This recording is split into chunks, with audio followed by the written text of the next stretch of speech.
नमस्कार साथियों, सार्थक पहल बदलाव हमसे है मैं पुनः आप लोगों का एक बार स्वागत है। और मध्य प्रदेश लोक सेवा आयोग, IAS एवं विभिन्न प्रकार की प्रतियोगी परीक्षाओं के लिए जो समान रूप से महत्वपूर्ण है वो कंटेंट हम आज लेके आए हैं। RBI, भारतीय बैंकिंग व्यवस्था के शिखर पर स्थित RBI, reserve bank of India, भारतीय रिजर्व बैंक प्रत्येक देश का एक केंद्रीय बैंक होता है जिसे सरकार का बैंकर भी कहते हैं।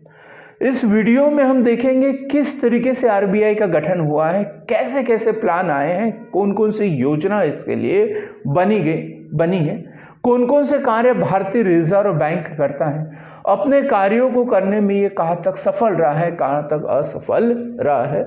पूरे कंप्लीट पैकेज के रूप में हम आज रिजर्व बैंक को पढ़ेंगे। और मुझे पूरा विश्वास है कि जिसने भी ये वीडियो पूरा देख लिया उसे फिर रिजर्व बैंक की तैयारी के लिए हमें और कहीं किसी किताब में सर पटकने की भी बिल्कुल भी आवश्यकता नहीं पड़ेंगे। तो चलो हम बात करते हैं भारतीय reserve bank RBI, reserve bank of India. तो सबसे पहले हम देखते हैं इसकी स्थापना किस तरीके से इसकी स्थापना हुई। तो सबसे पहले हम बात करते हैं वॉरेन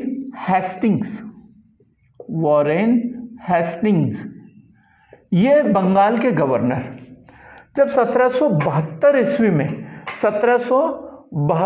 ईस्वी में इन्हें बंगाल का गवर्नर नियुक्त किया गया था और 1785 तक ये बंगाल के गवर्नर रहे। और बाद में इन्हीं के द्वारा सर्वप्रथम बोला गया था कि बैंक ऑफ बंगाल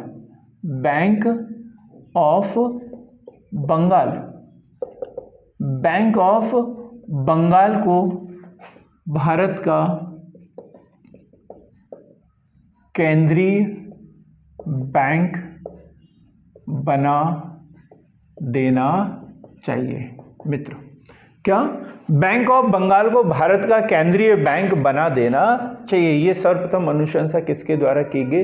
हेस्टिंग्स के द्वारा। बैंक ऑफ बंगाल को केंद्रीय बैंक का दर्जा दे देना चाहिए। फिर हम बात करते हैं 1923-24 हिल्टन यंग कमीशन, ये गठन हुआ था और इसकी रिपोर्ट आई थी 1926 में। रिपोर्ट कब आई? हिल्टन यंग कमीशन के 1926 में। और इसने बोला कि RBI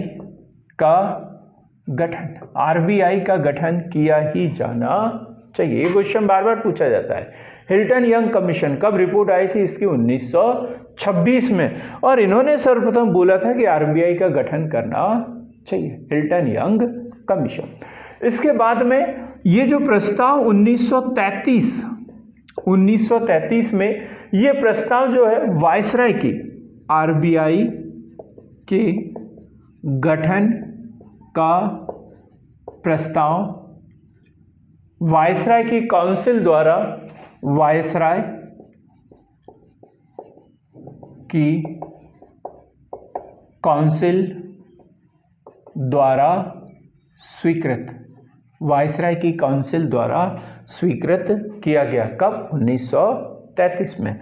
हम बात करते हैं 1934 RBI एक्ट, भारतीय रिजर्व बैंक एक्ट पारित किया गया 1934 में। और इसी के तहत 1 अप्रैल 1935 को RBI का गठन व उसने कार्य करना प्रारंभ किया। क्या बात कर रहे हैं हम? 1 अप्रैल 1935 को RBI का गठन हुआ और उसी दिन से उसने कार्य करना प्रारंभ कर दिया। तो ये हमने देखा आरबीआई के गठन की प्रक्रिया कैसे हुई। तो सर्वप्रथम वॉरेन हेस्टिंग्स ने बोला था कि बैंक ऑफ बंगाल जो है एक प्रेसिडेंसी बैंक है, इसी को केंद्रीय बैंक का दर्जा दे देना चाहिए। लेकिन महत्वपूर्ण प्रयास के रूप में देखते हैं हिल्टन यंग कमीशन 1926, और उन्होंने बोला कि आरबीआई का गठन होना चाहिए। और इस कमीशन की सिफारिशों के आधार पर 1933 में आरबीआई के गठन का प्रस्ताव जो है वायसराय की काउंसिल द्वारा स्वीकृत किया गया। 1934 में आरबीआई एक्ट बना और 1 अप्रैल 1935 को आरबीआई का गठन किया गया। आरबीआई का गठन किया गया। अब क्या उद्देश्य थे आरबीआई के गठन के, हम इसके उद्देश्य देख लेते हैं। उद्देश्य, आरबीआई के गठन के उद्देश्य। तो आरबीआई के गठन के उद्देश्य में देखेंगे विधिवत बैंकिंग का विकास, विधिवत बैंकिंग का विकास। पिछले वीडियो में देखा हमने कि बैंकिंग जो संस्थाएं हैं दो तरीके की होती है, एक संस्थागत और गैर संस्थागत। गैर संस्थागत या इसमें क्या है कि जो देशी बैंकिंग है, साहूकार वगैरह है, ये बहुत हावी हुआ करते थे, और जो बैंक थे वो रियासतों के हुआ करते थे। तो इसलिए विधिवत बैंकिंग का विकास करने के लिए आरबीआई का गठन किया गया, ताकि नियम व कानूनों द्वारा बैंकों का गठन किया जा सके, इसलिए जो है आरबीआई का गठन किया गया। फिर है कोषों का केंद्रीयकरण। कोषों का केंद्रीयकरण, जो सरकार की संपत्ति है उसको एक जगह संचित करने के लिए सरकारी जितनी भी संपत्ति है उसका केंद्रीयकरण आरबीआई के पास में हो। सरकार के बैंकर के रूप में कार्य करना, सरकार के बैंकर के रूप में कार्य करना, इस उद्देश्य से कि सरकार को यदि कहीं धन की जरूरत पड़ती है तो किससे ले, सरकार की अतिरिक्त जो धनराशि है वो कहाँ जमा हो, विदेशों से कोई आर्थिक लेन देन करना हो तो उसके लिए किस बैंक में किया जाए, तो इस बैंक के रूप में, सरकारी बैंकर के रूप में कार्य करने के लिए। मुद्रा एवं साख नीति में समन्वय, मुद्रा एवं साख नीति में समन्वय। देखो मौद्रिक नीति क्या है, तो मौद्रिक नीति मुद्रा की मात्रा को चलन में कितनी रखना है और कितनी नहीं, मुद्रा की मात्रा को नियंत्रित करने के लिए मौद्रिक नीति, और इसका जो प्रतिपादन, इसका जो संचालन है वो आरबीआई द्वारा किया जाता है। तो वही साख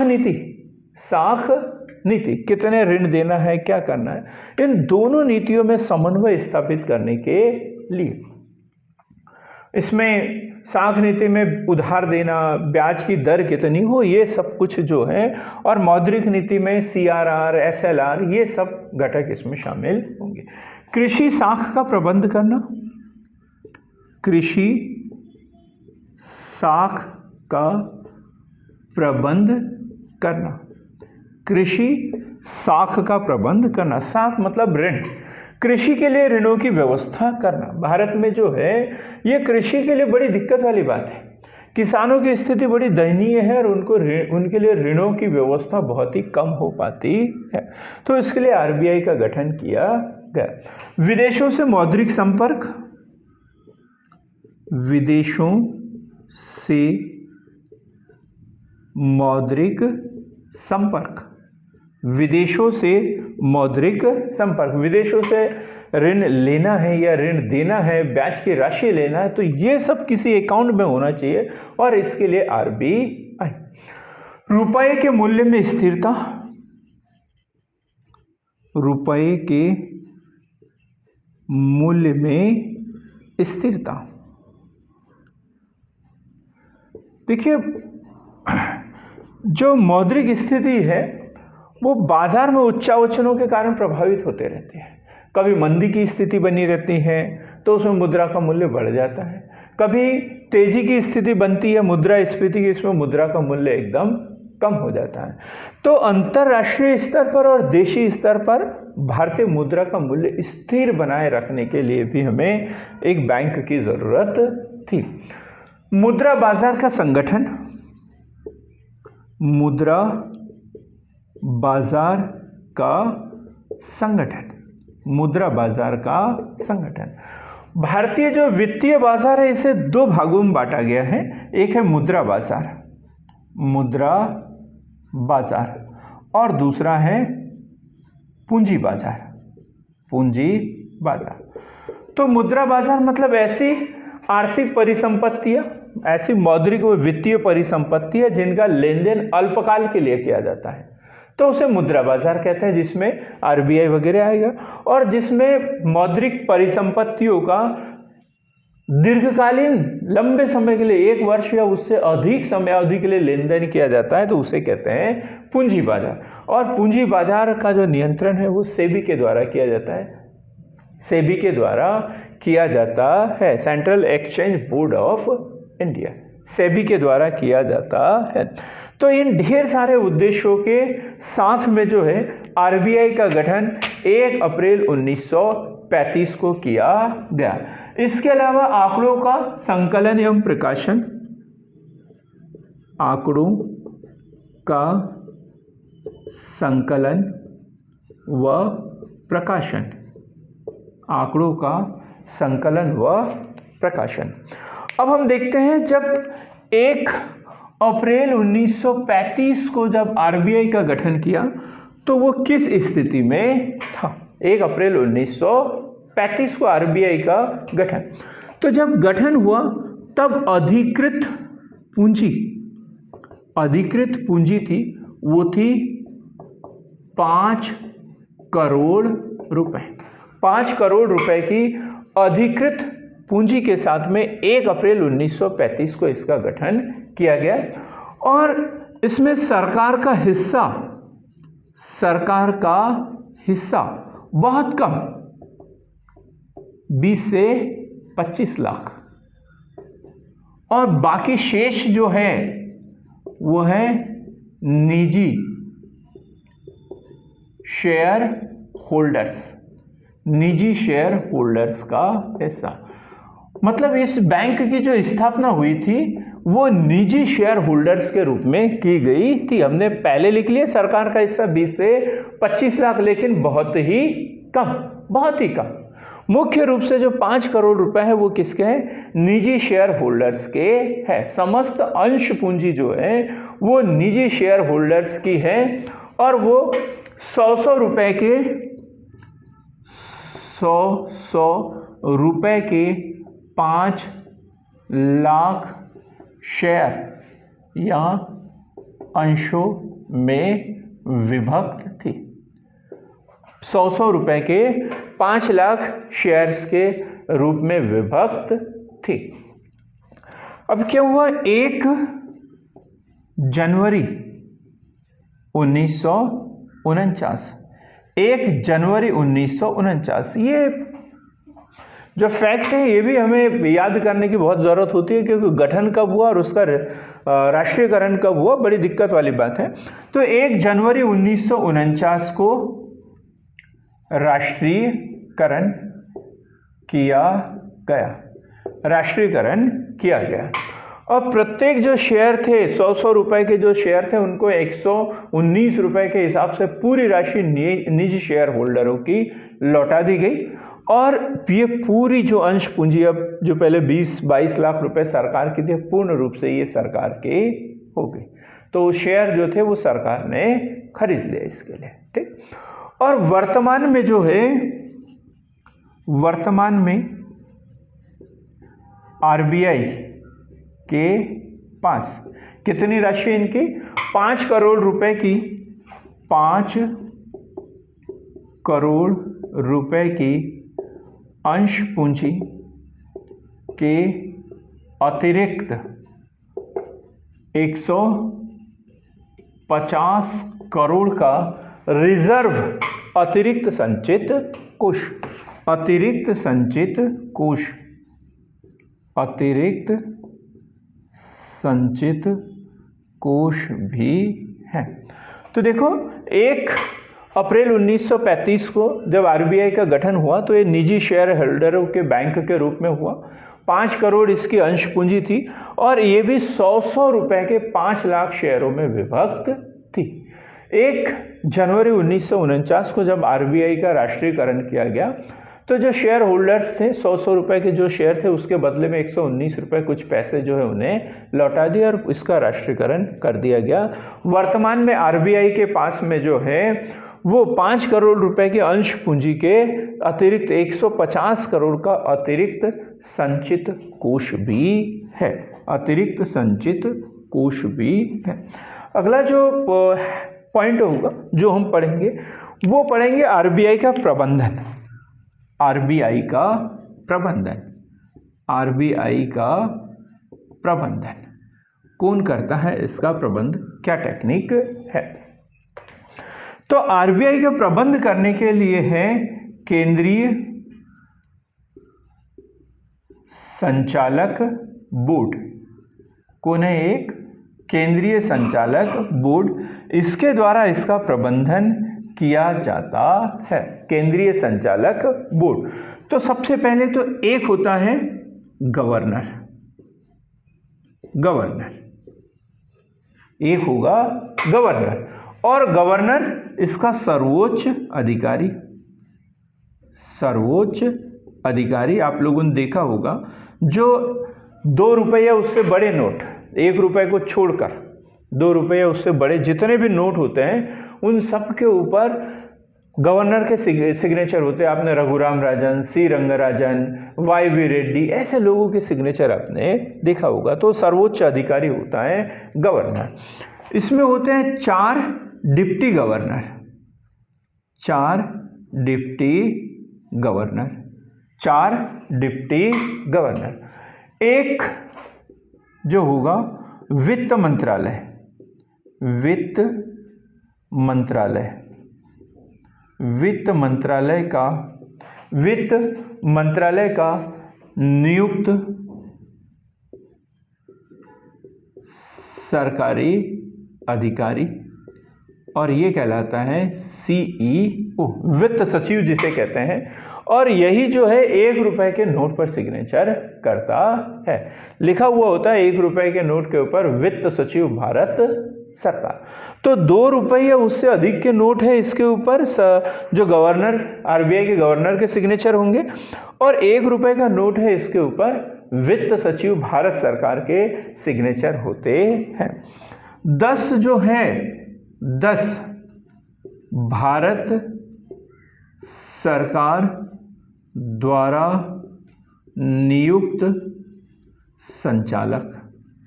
भारत सरकार द्वारा नियुक्त संचालक 10 होंगे भारत सरकार द्वारा नियुक्त संचालक। तो हम देखते हैं 1 और 4 5 और 1 6 और 10 16। कितने सदस्य पढ़ लिए हमने? 16। और टोटल होते हैं इसमें 20 सदस्य। 20 सदस्य। तो अब 4 जो बचे हैं वो कौन होंगे? तो होंगे निदेशक आरबीआई के स्थानीय बोर्ड के। निदेशक आरबीआई के स्थानीय बोर्ड। हम देखेंगे इसका मुख्यालय कहां पर है, क्या है, लेकिन दिल्ली, मुंबई, कोलकाता, चेन्नई, ये 4 जगह पर जो है स्थानीय बोर्ड है, और स्थानीय बोर्ड के 4 जो है निदेशक भी इसके संचालक मंडल में शामिल होते हैं। तो मित्रों हमने क्या पढ़ा? आरबीआई का प्रबंधन। आरबीआई का प्रबंधन जो है 20 सदस्यीय केंद्रीय संचालक बोर्ड के माध्यम से किया जाता है, और इसका जो गवर्नर होता है सर्वोच्च अधिकारी जो एक होता है, 4 डिप्टी गवर्नर होते हैं, एक वित्त मंत्रालय का नियुक्त सरकारी अधिकारी सीईओ होता है, 10 जो है भारत सरकार द्वारा नियुक्त संचालक होते हैं, और 4 जो होते हैं वो निदेशक। कितने होते हैं ये? 4 निदेशक होते हैं जो आरबीआई के स्थानीय बोर्ड दिल्ली, मुंबई, कोलकाता, चेन्नई के होते हैं। अब हम आगे देखेंगे इसके कार्यालय कहां पर है। इसके कार्यालय कहां पर है? तो प्रधान कार्यालय देखेंगे हम, प्रधान कार्यालय जो है वो है नई दिल्ली में, प्रधान कार्यालय मुंबई में, प्रधान कार्यालय कहां पर? मुंबई में। स्थानीय बोर्ड हमने पढ़ लिया, स्थानीय बोर्ड 4 जगह पर है, दिल्ली, मुंबई, कोलकाता और चेन्नई। दिल्ली, मुंबई, कोलकाता और चेन्नई, यहां पर स्थानीय बोर्ड है। 25 स्थानीय कार्यालय, 25 स्थानीय कार्यालय है जो विभिन्न राज्यों की राजधानी में है। 25 स्थानीय कार्यालय है जो विभिन्न राज्यों की राजधानियों में है, जैसे भोपाल में है, जयपुर में है, नागपुर में है। इस तरीके से 25 जो है स्थानीय कार्यालय है। और जहां आरबीआई का स्थानीय कार्यालय नहीं है, ये बात बड़ी महत्वपूर्ण है, जहां पर भी जिस शहर में आरबीआई का स्थानीय कार्यालय नहीं है, तो भारतीय state bank, SBI, state bank of India, SBI जो है वो आरबीआई के अभिकर्ता के रूप में कार्य करता है। बात क्लियर हो गई। मुख्यालय कहां पर है इसका? प्रधान कार्यालय मुंबई में। 4 स्थानीय बोर्ड है इसके, दिल्ली, मुंबई, कोलकाता, चेन्नई। 25 स्थानीय कार्यालय हैं जो विभिन्न राज्यों की राजधानियों में है। और जहां पर भी आरबीआई का स्थानीय कार्यालय नहीं है, वहां पर एसबीआई जो है इसके अभिकर्ता के रूप में कार्य करता है। तो अभी हमने पढ़ा क्या, आरबीआई की स्थापना कब हुई, कैसे हुई, उसके उद्देश्य क्या थे, इसकी स्थापना के समय इसकी राशि जो अंश पूंजी कितनी थी, इसका प्रबंधन कैसे होता है और इसके प्रधान कार्यालय कहां पर है। अब हम अगला जो भाग है उसमें हम पढ़ेंगे आरबीआई के कार्य, आरबीआई के प्रमुख विभाग और उसके कार्य। हमने देखा कि आरबीआई का गठन जो है हिल्टन यंग कमीशन की अनुशंसा के आधार पर 1 अप्रैल 1935 को किया गया। हमने ये भी पढ़ा कि आरबीआई एक्ट 1934 में बना था। ये भी पढ़ा कि आरबीआई का जो राष्ट्रीयकरण है वो 1 जनवरी 1949 को किया गया। हमने ये भी पढ़ा कि इसका जो प्रधान कार्यालय है वो मुंबई में है और 4 स्थानीय बोर्ड है। अब रिजर्व बैंक के विभाग हम पढ़ेंगे, रिजर्व बैंक के विभाग, रिजर्व बैंक के विभाग। हम पढ़ेंगे रिजर्व बैंक के कार्य, रिजर्व बैंक के कार्य, और फिर पढ़ेंगे हम रिजर्व बैंक के वर्जित कार्य, वर्जित कार्य मतलब आरबीआई के ऐसे कार्य जिनको करने के ऊपर प्रतिबंध है, जिसे आरबीआई नहीं कर सकता है, जिसे आरबीआई नहीं कर सकता है। तो रिजर्व बैंक के विभाग यदि देखें तो सब 10 विभाग है। कितने विभाग है? 10। तो सबसे पहला है नोट निर्गमन विभाग। सबसे पहला नोट निर्गमन विभाग। हमने देखा कि आरबीआई जो है कागजी मुद्रा का निर्गमन करता है। सभी प्रकार के नोट 1 रुपए से बड़े, मतलब 2 रुपए या उससे बड़े जितने भी नोट हैं, इन सब पे हस्ताक्षर जो है वो रिजर्व बैंक का गवर्नर करता है। दूसरा है बैंकिंग विभाग, बैंकिंग विभाग। तो इस तरीके से हमें 10 विभाग पढ़ना है। बैंकिंग विकास विभाग, बैंकिंग विकास विभाग, बैंकिंग विकास विभाग, बैंकिंग क्रियान्वयन विभाग, बैंकिंग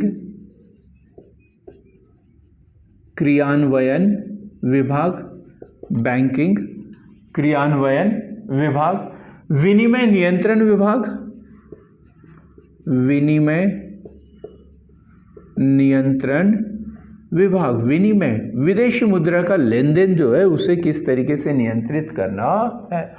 औद्योगिक वित्त विभाग, औद्योगिक वित्त विभाग, औद्योगिक वित्त विभाग। गैर बैंकिंग कंपनी विभाग, गैर बैंकिंग कंपनी विभाग, गैर बैंकिंग कंपनी विभाग। कानून विभाग, कानून विभाग। कानून विभाग के बाद शोध एवं अंक विभाग, शोध एवं अंक विभाग, शोध एवं अंक विभाग। और लास्ट में निगरानी विभाग, निगरानी विभाग। तो प्री के लिए तो हमें पता हो ही जाना चाहिए कि कितने विभाग है, तो 10 विभाग है। और कौन कौन से विभाग है, तो मेंस के लिए हमें इसमें नाम भी पता होना चाहिए। ठीक, अब हम पढ़ेंगे रिजर्व बैंक के कार्य। ये रिजर्व बैंक के कार्य, तो सबसे पहला है केंद्रीय बैंकिंग संबंधी कार्य, केंद्रीय बैंकिंग संबंधी कार्य। देखो, बैंकिंग वाले कार्य सभी बैंक करते हैं, लेकिन केंद्रीय बैंकिंग संबंधी कार्य केवल केंद्रीय बैंक करता है, और भारत का केंद्रीय बैंक है RBI, reserve bank of India. तो सबसे पहला है नोट निर्गमन। नोट निर्गमन का एकाधिकार। भारत में नोट निर्गमन का कार्य केवल और केवल आरबीआई ही करता है। वर्तमान में जो है 2 रुपए से लेकर 2000 तक के नोट का निर्गमन आरबीआई करता है। वैसे जो भारत का रिजर्व बैंक एक्ट 1934 है, उसके अनुसार जो है भारत जो है 10,000 तक का नोट निर्गमित कर सकता है। इवन ये भी बात है कि आरबीआई एक्ट के अनुसार एक वित्त वर्ष में 10,000 करोड़ से अधिक नोट निर्गमित नहीं कर सकता। एक वित्त वर्ष में कितने 10,000 करोड़ रुपए के नोट निर्गमित कर सकता है। एक वित्त वर्ष मतलब 1 अप्रैल से 31 मार्च के बीच में 10,000 करोड़ के नोट निर्गमित कर सकता है। लेकिन कितने रुपए तक? 2 रुपए से लेकर 10,000 रुपए तक। वर्तमान में अधिकतम कितने रुपए का नोट छापती है रिजर्व बैंक? 2,000 रुपए का। ठीक, पहले 1,000 रुपए तक के थे, लेकिन 2016 की जो नोटबंदी हुई उसमें से 1,000 रुपए का नोट जो है उसका विमुद्रीकरण कर दिया, और अब 1,000 रुपए का नोट नहीं बनता, उसके जगह 2,000 का नोट बनता है। 1 रुपए के नोट के ऊपर किसके सिग्नेचर होते हैं? वित्त सचिव भारत सरकार। विदेशी विनिमय दर का नियमन। दूसरा है विदेशी विनिमय दर का निर्धारण। विदेशी विनिमय दर का मतलब होता है विदेशी मुद्रा का लेन देन जिस दर पे होता है, foreign exchange rate. Foreign exchange rate विदेशी विनिमय दर। तो इसका निर्धारण भी जो है आरबीआई के द्वारा ही किया जाता है। देश में विदेशी मुद्रा कोष का संरक्षण। देश में विदेशी मुद्रा कोष का संरक्षण। हर देश का विदेशी मुद्रा कोष होता है कि विदेशी मुद्राओं का कितना भंडार उस देश में है। हमारे पास में देखें तो 5 अरब डॉलर के लगभग में विदेशी मुद्रा भंडार है। अभी ये आंकड़ा एकदम फाइनल नहीं है, कुछ कम ज्यादा हो सकता है, कि लगभग में बताया मैंने। तो विदेशी मुद्रा कोष का संरक्षण भी जो है उसका कार्य भी आरबीआई के द्वारा ही किया जाता है। साख का नियमन व नियंत्रण। जो साख का सृजन करना, ये कार्य जो होता है वो व्यापारिक बैंकों का होता है, लेकिन नियंत्रित करता जो है वो आरबीआई है कि कितनी साख का नियंत्रण करे, कितनी साख का सृजन व्यापारिक बैंक करे, ब्याज की दर क्या हो, ये सब जो निर्धारित करेगा वो आरबीआई द्वारा ही किया जाता है। कृषि साख की व्यवस्था करना। कृषि साख की व्यवस्था करना, और इसके लिए उन्होंने क्या किया, 12 जुलाई 1982 12 जुलाई 1982 नाबार्ड का गठन। कृषि साख की व्यवस्था करने के लिए आरबीआई ने एक अलग ब्रांच गठित कर दी और उसका नाम क्या है? नाबार्ड। नाबार्ड का गठन कब हुआ? 12 जुलाई 1982। आरबीआई बैंकों के बैंक के रूप में कार्य करता है। आरबीआई बैंकों के बैंक के रूप में कार्य करता है। आरबीआई व्यापारिक बैंकों के लिए वो सब कार्य करता है जो व्यापारिक बैंक अपने ग्राहकों के लिए करते हैं। क्या क्या कार्य करते हैं ग्राहकों के लिए? ऋण देना, उनकी जमाओं को स्वीकार करना। ऐसे आरबीआई जो है, जो दूसरे बैंक है उनको ऋण भी देता है और उनके अतिरिक्त जो कोष होते हैं उनको अपने पास में संचित भी करता है। अंतिम ऋणदाता भी इसी कारण इसे कहा जाता है। अंतिम ऋणदाता के रूप में ये कार्य करता है। सरकार का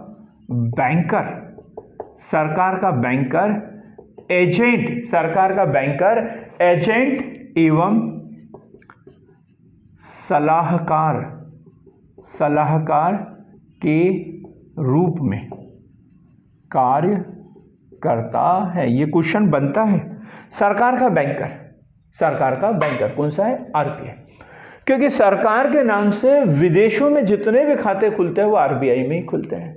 विदेशी सरकारें यदि भारत में किसी बैंक में खाता खुलवाना चाहते हैं तो आरबीआई में ही खुलते हैं। आम आदमी के तो खाते इसमें खुलते ही नहीं है। तो विदेशी लेन देन सब कुछ होंगे सरकार के नाम से। सरकार के लिए ट्रेजरी बिल के माध्यम से ऋणों की व्यवस्था करना, ये सारे कार्य जो है वो आरबीआई ही करता है। समाशोधन गृह क्लियरिंग हाउस, समाशोधन गृह क्लियरिंग हाउस क्या होता है? कोर बैंकिंग के माध्यम से विभिन्न बैंकों के चेक, एसबीआई का महाराष्ट्र बैंक में, विजया बैंक में, कैनरा बैंक में पैसे जमा करना, निकालना, एटीएम इस्तेमाल करना, ये सब समाशोधन गृह के अंतर्गत आता है। और ये सब कार्य जो है कौन करता है? आरबीआई ही करता है। और जहां आरबीआई की शाखा नहीं है वहां आरबीआई के अभिकर्ता के रूप में एसबीआई ये सब कार्य करता है। लास्ट में हम देखेंगे प्रशिक्षण की व्यवस्था करना। प्रशिक्षण की व्यवस्था करना, जो विभिन्न बैंक है, जो वित्तीय संस्थान है, उनके लिए प्रशिक्षण की व्यवस्था करना, ये भी जो है आरबीआई ही करता है। तो क्या क्या पढ़ा? केंद्रीय बैंकिंग संबंधी कार्य, नोट निर्गमन का एकाधिकार, विदेशी विनिमय दर का निर्धारण, देश में विदेशी मुद्रा कोष का संरक्षण, साख का नियमन व नियंत्रण, कृषि साख की व्यवस्था करना। आरबीआई बैंकों के बैंक के रूप में कार्य करता है। सरकार के बैंकर एजेंट एवं सलाहकार के रूप में कार्य करता है। समाशोधन गृह के रूप में कार्य करता है। प्रशिक्षण की व्यवस्था का भी कार्य करता है। अब हम देखेंगे साधारण बैंकिंग संबंधी कार्य। साधारण बैंकिंग संबंधी कार्य, ऐसे कार्य जो अन्य बैंक भी करते हैं और आरबीआई भी करता है। तो जैसे केंद्र सरकार,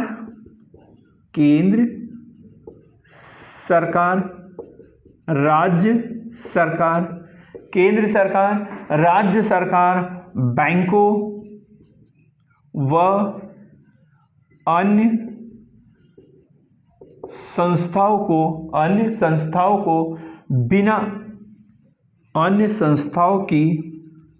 बिना ब्याज की जमा को स्वीकार करना। बिना ब्याज की जमा को स्वीकार कर सकता है किसी से भी, केंद्र सरकार से, राज्य सरकार से, बैंक से, अन्य संस्थाओं से, यहां तक कि व्यक्तियों से भी बिना ब्याज की जमा को ये स्वीकार कर सकता है। IMF अंतर्राष्ट्रीय मुद्रा कोष में सदस्य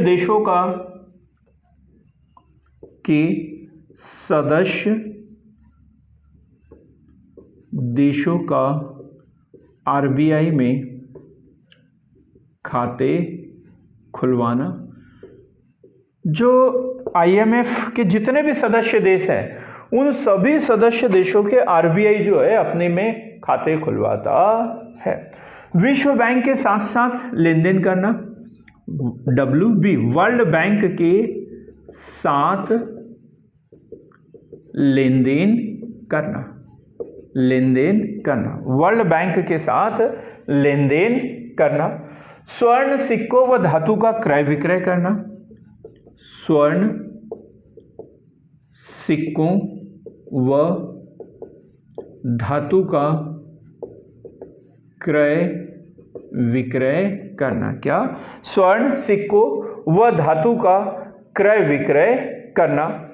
सदस्य बैंकों से 2 लाख, सदस्य बैंकों से 2 लाख या इससे अधिक की राशि का विदेशी विनिमय पर क्रय विक्रय करना। लास्ट पॉइंट क्या था?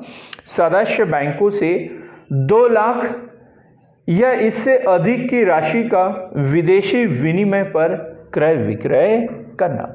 तो हमने पढ़ा रिजर्व बैंक के प्रमुख विभाग और रिजर्व बैंक के कार्य। रिजर्व बैंक के कार्यों को हमने 2 पार्ट में बांटा, एक केंद्रीय बैंकिंग संबंधी कार्य और दूसरा है साधारण बैंकिंग संबंधी कार्य। अब हम पढ़ेंगे रिजर्व बैंक के कार्य, लेकिन कौन से? वर्जित कार्य, मतलब जिनके ऊपर प्रतिबंध लगा हुआ है। तो नंबर 1, RBI जनता से ब्याज पर जमा स्वीकार नहीं कर सकता। देखो, बिना ब्याज के तो जमा स्वीकार कर सकता है, लेकिन ब्याज के वो जमा स्वीकार नहीं कर सकता है। दूसरा, RBI किसी भी प्रकार का व्यवसाय नहीं कर सकता। RBI जो है किसी भी प्रकार का व्यवसाय नहीं कर सकता, जमा पर स्वीकार भी नहीं कर सकता और किसी भी प्रकार का व्यवसाय नहीं कर सकता है। RBI किसी आर्थिक संस्था की न तो हिस्सेदारी ले सकता है, न उसकी